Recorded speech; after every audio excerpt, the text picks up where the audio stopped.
नमस्कार, मैं हूं निकिता और आप देख रहे हैं सत्य हिंदी। एक नजर डालते हैं अब तक की सुर्खियों पर। होर्मुज जलडमरू मध्य पर सैन्य गठबंधन से भारत की दूरी, सरकार ने द्विपक्षीय बातचीत से किया इनकार। एलपीजी टैंकर शिवालिक गुजरात के मुंद्रा बंदरगाह पहुंचा। होर्मुज जलडमरू मध्य मिशन में नेटो नहीं होगा शामिल, ब्रिटेन पीएम। होर्मुज जलडमरू मध्य को लेकर बढ़ते तनाव के बीच भारत सरकार ने साफ किया है कि वह इसे खोलने के लिए किसी अंतर्राष्ट्रीय सैन्य गठबंधन का हिस्सा बनने को लेकर फिलहाल किसी द्विपक्षीय बातचीत में शामिल नहीं है।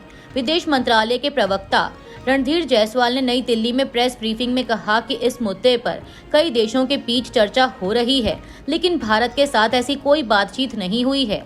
यह बयान तब आया जब अमेरिकी ऊर्जा सचिव क्रिस राइट ने कहा था कि राष्ट्रपति ट्रंप मदद के लिए दूसरे देशों से संपर्क कर रहे हैं और एशियाई देशों, जिनमें भारत भी शामिल है, को इस रास्ते को सुरक्षित करने में भूमिका निभानी पड़ सकती है। लगभग 40,000 मीट्रिक टन एलपीजी ले जा रहा भारतीय एलपीजी कैरियर शिवालिक सोमवार 16 मार्च की शाम को गुजरात के मुंद्रा बंदरगाह पर पहुंचा। एएनआई की रिपोर्ट के मुताबिक यह कैरियर आज सुबह तड़के होर्मुज जलडमरू मध्य से सुरक्षित रूप से बाहर निकलने के बाद बंदरगाह पर पहुंचा। ब्रिटेन के प्रधानमंत्री कीयर स्टारमर ने सोमवार को कहा कि पश्चिम एशिया युद्ध के दौरान होर्मुज जलडमरू मध्य को फिर से खोलने के लिए यूनाइटेड किंगडम अपने सहयोगियों के साथ जिस योजना पर काम कर रहा है, उसमें नेटो शामिल नहीं होगा। स्टारमर ने पत्रकारों से कहा कि मैं साफ कर देना चाहता हूं कि यह नेटो का मिशन नहीं होगा और न ही कभी इसे नेटो का मिशन बनाने की कल्पना की गई थी। उनकी यह टिप्पणी तब आई जब राष्ट्रपति ट्रंप ने कहा कि अगर अमेरिका के सहयोगी तेल परिवहन के इस अहम रास्ते को खोलने में मदद करने में नाकाम रहते हैं तो नेटो का भविष्य बहुत बुरा होगा। पेट्रोलियम और प्राकृतिक गैस मंत्रालय ने कहा है कि पेट्रोल पंप सामान्य रूप से चल रहे हैं और कहीं भी ड्राई आउट होने की खबर नहीं है। मंत्रालय में जॉइंट सेक्रेटरी सुजाता शर्मा ने प्रेस कॉन्फ्रेंस में कहा कि सीएनजी और पीएनजी ग्राहकों को प्राकृतिक गैस की सप्लाई 100% दी जा रही है, जिसमें वाहनों के लिए सीएनजी भी शामिल है। कमर्शियल एलपीजी उपभोक्ताओं से कहा गया है कि संभव हो तो पीएनजी कनेक्शन पर शिफ्ट हों। सुजाता शर्मा ने कहा कि वर्तमान हालात में एलपीजी सप्लाई को लेकर थोड़ी मुश्किलें हैं। ऐसे समय पर जमाखोरी और कालाबाजारी को रोकने में राज्य सरकारों और स्थानीय प्रशासन की भूमिका अहम हो जाती है।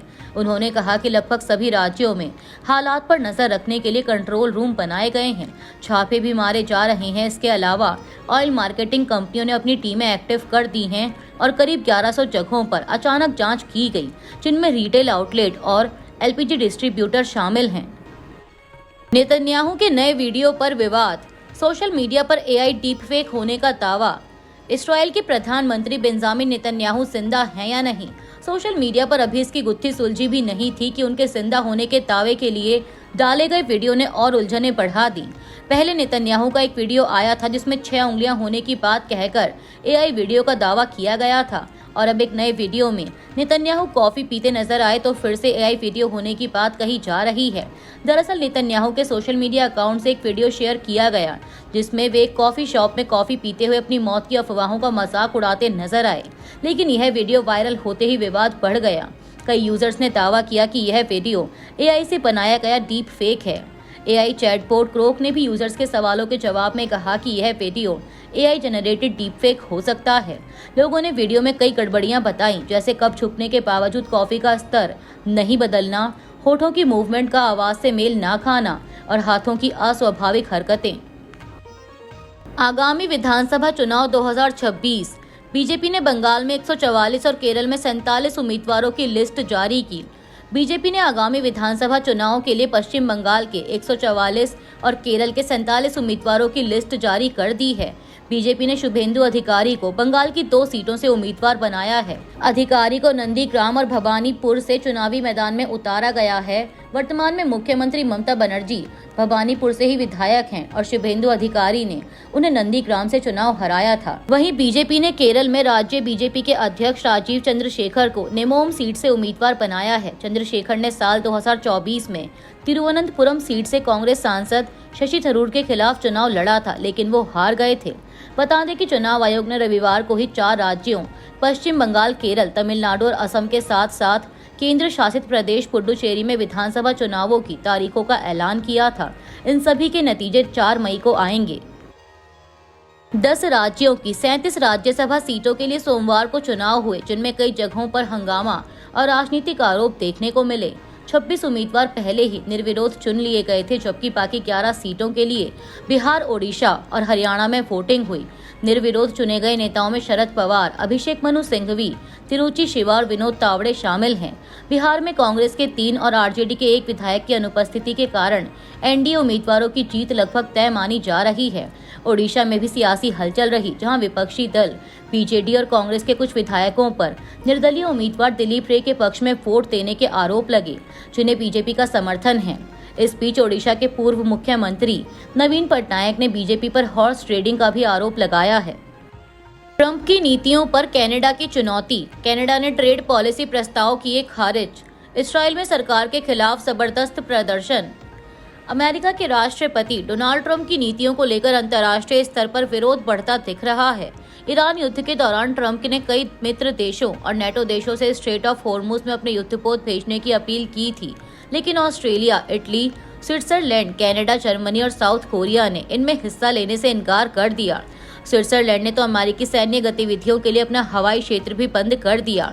इस बीच कनाडा के प्रधानमंत्री मार्क कार्नी ने ट्रंप की व्यापार नीति को चुनौती देते हुए कहा कि अगर शर्तें किसी देश की संप्रभुता को प्रभावित करती हैं तो डील ही नहीं करनी चाहिए। मीडिया रिपोर्ट्स के मुताबिक ट्रंप की ट्रेड पॉलिटिक्स हमेशा maximum pressure, big offer, pre conditions model पर आधारित रही है। यह वही स्ट्रेटेजी है जिसे उन्होंने अपनी किताब the art of the deal में प्रमोट किया था। पहले दबाव बनाओ, फिर डील को ऐतिहासिक बताकर पार्टनर को मानने पर मजबूर करो। लेकिन कनाडा के प्रधानमंत्री मार्क कार्नी ने इसी मॉडल को सीधे चुनौती दी। उनका we are not negotiating with you वाला स्टैंड सिर्फ बयान नहीं बल्कि स्ट्रेटेजिक सिग्नल है। कार्नी का सीधा फॉर्मूला है, अगर प्री कंडीशंस सॉवरेंटी को चोट पहुंचाएं तो डील ही मत करो। यही कारण है कि इसे विश्लेषक आर्ट ऑफ नो डील कह रहे हैं। कनाडा ने जवाबी कदम उठाते हुए लगभग 47 अरब डॉलर के अमेरिकी निर्यात पर टैरिफ लगा दिए हैं। माना जा रहा है कि इस तनाव का असर ऑटो सेक्टर, ऊर्जा आपूर्ति और कृषि व्यापार पर पड़ सकता है, जिससे अमेरिका में महंगाई और राजनीतिक दबाव बढ़ने की आशंका है। अमेरिका के राष्ट्रपति डोनाल्ड ट्रंप ने हाल ही में फाइनेंशियल टाइम्स को दिए इंटरव्यू में कहा था कि चीन ने हॉर्मुज स्ट्रेट की सुरक्षा में मदद नहीं की तो वह शी जिनपिंग के साथ होने वाली बैठक को टाल सकते हैं। अब इस पर चीन की प्रतिक्रिया भी सामने आई है। चीन के विदेश मंत्रालय के प्रवक्ता लिन जियान ने कहा कि देशों के नेताओं के बीच होने वाली बातचीत बहुत जरूरी होती है और यह चीन अमेरिका रिश्तों को दिशा देती है। दोनों देशों के बीच राष्ट्रपति ट्रंप की यात्रा को लेकर बातचीत जारी है। अमेरिकी राष्ट्रपति की बात पर सवाल पूछे जाने पर लिन जियान ने कहा कि हाल की तनातनी ने व्यापार मार्गों को बिगाड़ा है, क्षेत्रीय और वैश्विक शांति को नुकसान पहुंचाया है। चीन फिर से सभी पक्षों से अपील करता है कि तुरंत सैन्य कार्रवाई बंद करें। हम तनाव कम करने के लिए प्रतिबद्ध हैं। बता दें कि इससे पहले अमेरिका के राष्ट्रपति डोनाल्ड ट्रंप ने यह भी कहा है कि अगर यूरोपीय देश स्ट्रेट ऑफ हॉर्मुज खोलने में मदद नहीं करते हैं तो यह नेटो के भविष्य के लिए बहुत बुरा होगा। ईरान पर इसराइल और अमेरिका के हमलों के खिलाफ इसराइल की राजधानी तेल अवीव में एंटी वॉर प्रदर्शन हुए। प्रदर्शनकारी हबीबा स्क्वायर पर इकट्ठा हुए और नो वॉर के नारे लगाते हुए युद्ध तुरंत खत्म करने की मांग की। कई लोगों ने अपने हाथों पर नो वॉर लिखकर विरोध जताया। इस प्रदर्शन में मशहूर इजरायली फिल्म मेकर टॉल ग्रांट भी शामिल थी। रॉयटर्स के मुताबिक प्रदर्शन के दौरान ईरानी मिसाइल हमले की चेतावनी देने वाले सायरन बजने लगे, जिसके बाद लोगों को बंकरों में भागना पड़ा। यह विरोध 28 फरवरी से शुरू हुए अमेरिका इसराइल के संयुक्त सैन्य अभियान ऑपरेशन एपिक फ्यूरी के खिलाफ है, जिसमें ईरान के परमाणु और मिसाइल ठिकानों को निशाना बनाया गया था। ईरान ने भी जवाब में इसराइल और खाड़ी क्षेत्र में अमेरिकी ठिकानों पर मिसाइल और ड्रोन हमले किए। मीडिया रिपोर्ट्स के अनुसार इस युद्ध में अब तक इसराइल में 15 लोगों की मौत हुई है, जबकि ईरान में मरने वालों की संख्या करीब 1400 बताई जा रही है। चुनाव घोषणा के बाद इलेक्शन कमीशन ने बंगाल में बदले अफसर। ममता बनर्जी का संसद से सड़क तक हंगामा। पश्चिम बंगाल विधानसभा चुनाव की घोषणा के कुछ ही घंटों बाद चुनाव आयोग द्वारा कई शीर्ष अधिकारियों के तबादले किए जाने पर राज्य की राजनीति गर्मा गई है। टीएमसी ने इस फैसले का कड़ा विरोध किया है। चुनाव आयोग ने राज्य की मुख्य सचिव नंदिनी चक्रवर्ती, गृह सचिव जगदीश प्रसाद मीना, डीजीपी पीयूष पांडे और कोलकाता पुलिस कमिश्नर सुप्रतीम सरकार को उनके पदों से हटा दिया। उनकी जगह नए अधिकारियों की नियुक्ति की गई है और सभी बदलाव तुरंत लागू करने के निर्देश दिए गए हैं। इस फैसले के विरोध में टीएमसी के सांसदों ने राज्यसभा से पूरे दिन के लिए वॉकआउट किया। सांसद टेरेक ओब्रायन ने कहा कि आधी रात को इतने बड़े स्तर पर तबादले करना सवाल खड़े करता है। मुख्यमंत्री ममता बनर्जी ने भी नाराजगी जताते हुए सड़कों पर विरोध प्रदर्शन की घोषणा की।